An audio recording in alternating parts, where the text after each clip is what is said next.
when I first started like growing my hair out and everything, there was like a lot of side eye and judgment. And it's also quite interesting because whenever people see me now, they're like, "Oh, you're an artist, yeah?" You're my clarity.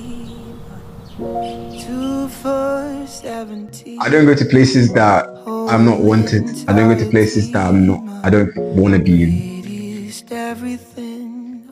Rolling down the hill, gathering everything. Who called who? Did music call you? Did you go to music?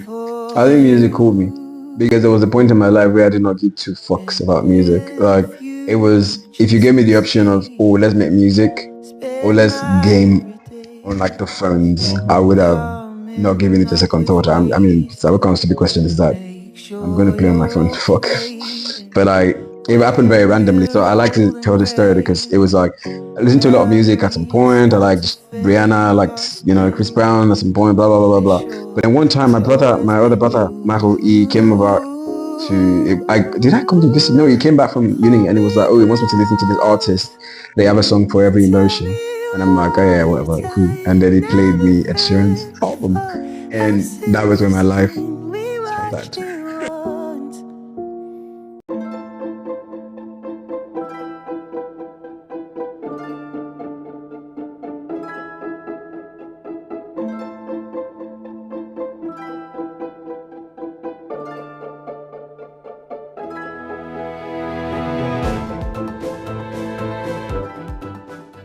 They don't have a clue, no, they don't have a clue why I'm into you, yeah, why I am into you. My friends tell me I'll find somebody else, but there's no better than my baby girl.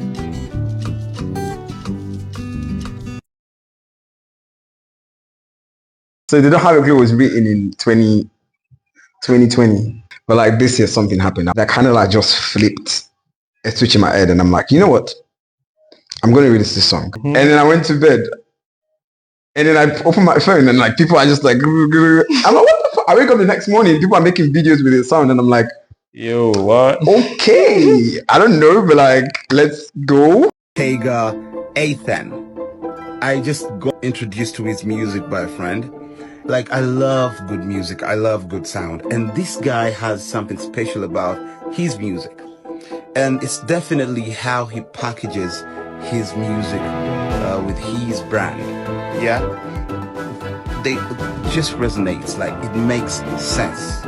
He has a song called They Don't Have a Clue. It's a very beautiful song, and I know girls are gonna love it.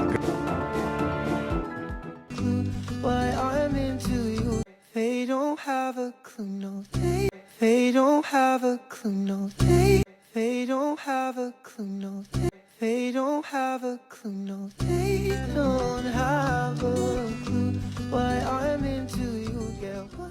Favorite song that you've ever written? This song reminds me of you. Really? Yeah. But this song reminds me of you is interesting because I was seeing this interesting lady and it was like really fresh. Like we just started seeing. I mean, I realized from that relationship that I tend to be quite anxious or like stressed out easily. And so, funny enough, I did not know when I was writing the song, but the song was like revealing things about me. But even after writing it, I did not even notice until after the relationship ended. But I like the song because it's just like very, very forward in the terms that the things about myself that I thought I did not know, You discovered that I was even new trying things. not to even know, and I'm like, I don't care. It's like it were pouring out, and it was like a testament to the fact that my songs and when I'm writing, that's when I'm the most myself. Call me when you're home, on my mind will think the words. What was your upbringing like? My upbringing was interesting. We did not go out a lot. So, My parents, we were like always indoors, so a lot of like the interaction was TV, books, and I feel like that then influences how you were brought up because also I didn't learn any like native language growing up. oh really? Yes, I learned most of my Yoruba in Ibadan, Oh, an wow. Ocean State, sort of like in Ilesha, just because when So you're Yoruba? my mom is here, Oh, so I am. Yeah, I am. And I moved. And I've always lived in the West. I was born in Lagos, then moved to Ilesha, then moved to Ibadan. So it's like yeah. I've done my time. If this was a foreign country, I would have gotten my citizenship. Really? So but nobody can tell me. See, I'm Ibadan. Ibadan boy. 100 Yoruba boy. Grew up like that, but we didn't learn any like native language in the house. Okay. At any point, it's like nobody was speaking it, except for when your parents get frustrated. Yeah. And at that point, it just like, comes out. it will just come out, and it's like, you know what? I am tired. She'll be like, "Nkan to ṣe mí ò ṣe." I also love the phrase. Yeah. It's so beautiful. It's like, whatever I'm doing is not doing you. Like we don't have the same problems. Fuck off. They're on different frequencies. Exactly. I love it. I want to put it in a song. Actually, I've written a song with it. Really? Yeah. Wow. It's actually pretty cool. So I went to this particular school that had it was very like Orani British curriculum and all of that. So it was a bit weird coming out and then like reintegrating with actual society and getting there, and it's like everybody is grounded and I'm there thinking I'm a But did you fit in more with those British curriculum? I mean, that's what I was brought up in. So it's like it wasn't a matter of fitting in, it was like that's what I was being formed into. Yeah, I was being like molded alongside those like ideals and everything, and we all blah blah blah, and like you do diction and you do Queen's English and you do like 3 English classes for no fucking reason. But like, you know what?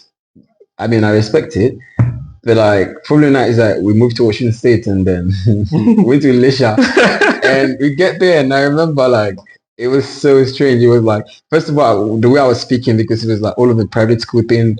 I got there and it's like, it was also a very nice private school in Elisha, but then it was like in Elisha. So it was like the kids there are Yoruba kids. Yeah, you're fully They grew up in Yoruba homes. I mean, there were some that were not, but like the school was very much. And so it's like, they start laughing at you. And how long did you stay there? Huh? How long did you stay in Elisha? A long time on. Damn. I stayed in Elisha. Actually, now that I think of it, it wasn't that long of a time. I think I stayed in Elisha for 6 to 7 years.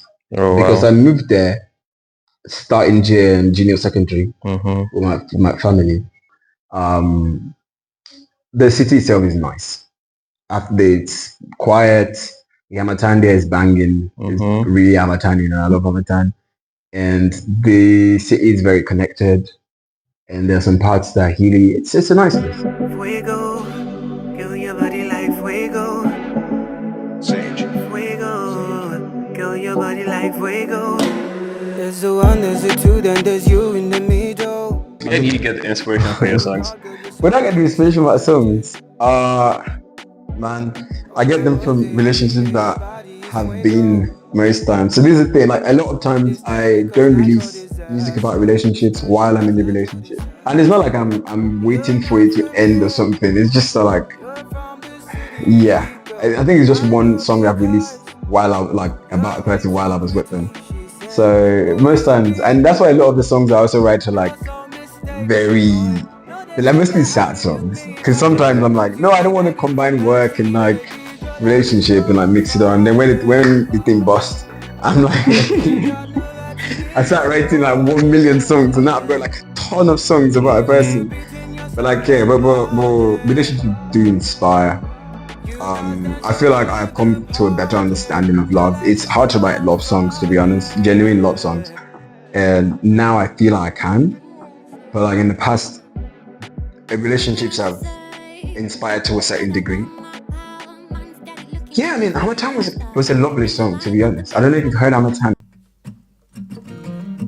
The leaves are falling, the air is dry, the clouds are pretty. If not music, what would I be doing? God. To be honest, if I wasn't doing music, this is what I would just do.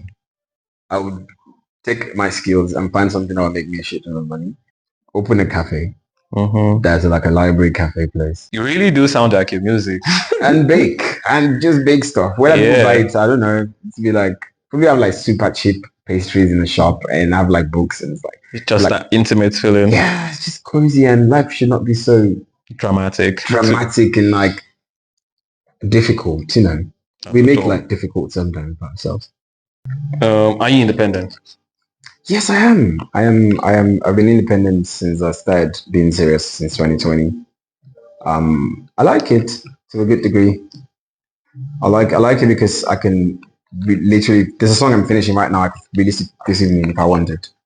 If I was independent, there would be this mega process. Yeah, long process. And because I that tend to acid. overthink, I feel like during that mega process, I'm going to be like, okay, I don't want to release this song anymore because I don't like it or because I found like a problem. Also, if I was with a label, I'm sure that they'll be like, shut the fuck up. Yeah, just drop it. Just shut the fuck up and go sit in the back while releasing this thing. It is exhausting, but at the same time, if I find the opportunity to work with a very good, trusted team of people that are not necessarily me, I would gladly. I have some in the back of my head for sure. It's like people that I would actually work with, like companies I actually work with.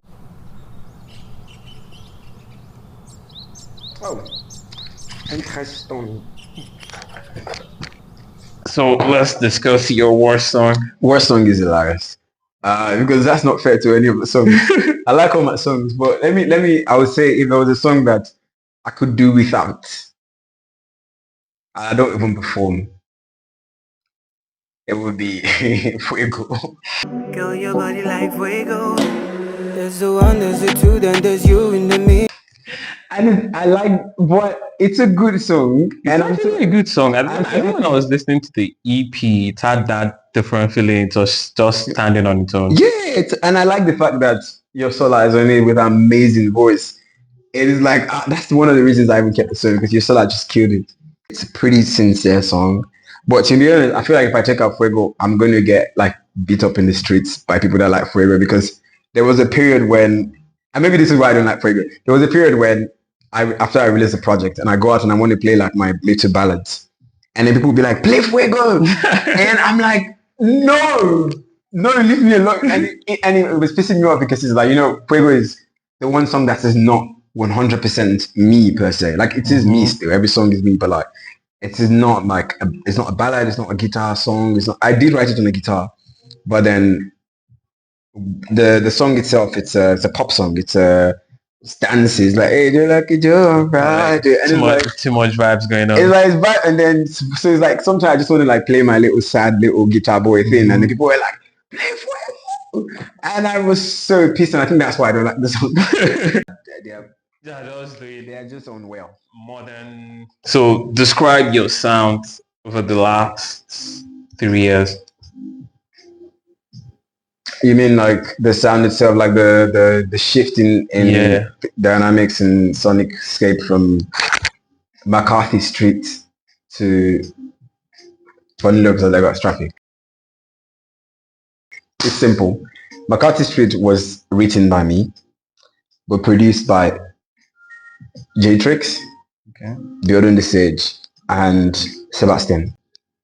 And they individually produced separate songs on the tracks on the project. All of these people had their hand in the sonic like makeup of the song eventually of the project. Now from Hamatan I started producing myself, and that's producing, engineering, mixing, everything. And so the shift mostly comes from the fact that I started producing, and as soon as I did, I started doing things. I started my stubbornness. I want things. So now I'm like, you know what? I am learning production because I learned during the pandemic. I'm learning production so that when I release a song, it's going to sound exactly like I want. I might not get to the exact tip-top quality, but to be what I want it to be on the path, and I'll be entirely happy with it. If you could, if you could jump on any Nigerian song, what would it be? One Nigerian song? Yeah. I don't know. It's like, I feel like I'm the Messi is the first Nigerian song. Okay, not the first, that's a stretch. But it's one of the most recent Nigerian songs by Nigerian artists that I really like bears like really true feelings and emotions. Which Malik does. As an audience, I listen to you when I feel sad, happy, depressed. Who do you listen to? Who do I listen to? Very good question. I listen to a lot of artists. I listen to a lot of artists because it's like sometimes I'm listening for work, sometimes I'm listening for like research, sometimes I'm listening for pleasure. When I'm listening for pleasure, I know that I listen to still a lot of artists, to be honest. Am I like ones that come to mind? There's this guy called Adam Melcher. He's amazing. I listen to Adam Melcher. I listen to Bruno Major. It's a for like when I'm very calm. When I'm also calm. So now I listen to Masha, like throwing some songs of Masha that I like. Omale when I'm calm too, interestingly. Well, when I'm calm, but I want to feel happy calm.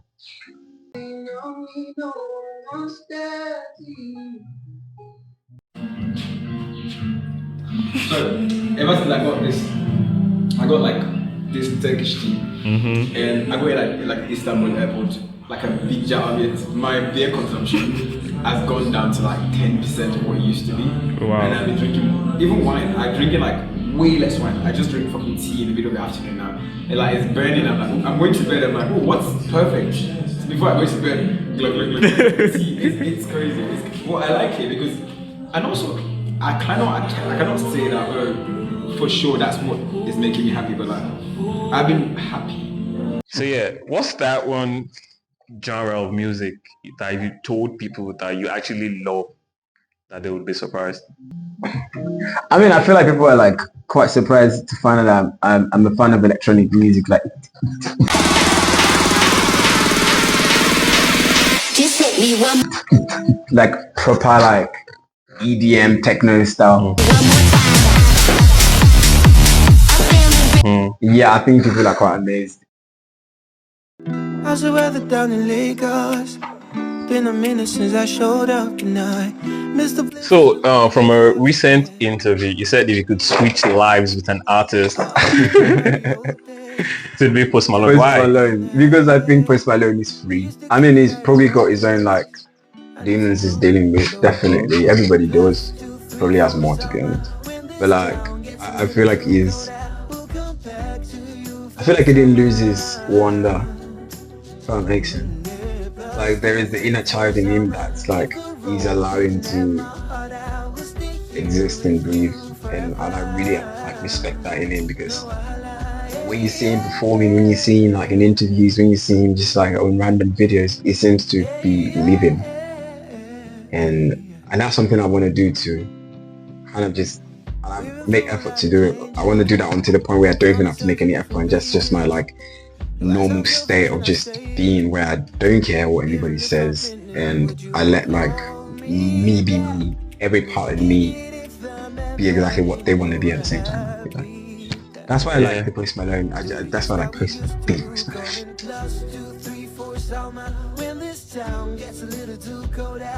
One artist that I listen to a lot. I mean, I listen to his songs a lot. But there's like particular ones I really like, and that's from Belash Murder. I think Belash Murder is so fucking good. Like I love it. I love the way he sings, the melody and everything. It feels so real, so like authentic. And weird fun fact is, I used to listen to Afrobeat very passively. Yeah, like when I started listening to Afrobeat actively, where I would actually go and find a song, it was because of Belash Murder Vision 2020. When that song came out, I heard it. I think I was in a Micra or something. And Vision 2020 was playing, and I was like, "This is so fucking good." And if I could, I'd actually want to work with Belash Murder. I haven't won a song. I haven't won not on a love, maybe on a love song. That would be so cool. I want to put him on a song that is not like normally gonna do. That we normally do. Yeah, like with the struggle and everything, that would be very cool. Yeah. It's like if it's just like about life and everything. I think that would be nice. That would be very good news on the Belash Murder track. Has anyone ever called you Bob Marley out of the blue? Oh, yeah. Like, hey, Bob Marley. Rasta man mostly. But like then they will go elaborate and say Bob Marley. It's mostly like old men. Yeah, so funny.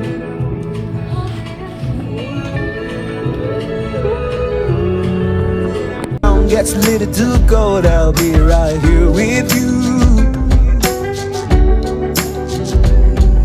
Plus a 3-4 sound, I ever roll, didn't have my heart out.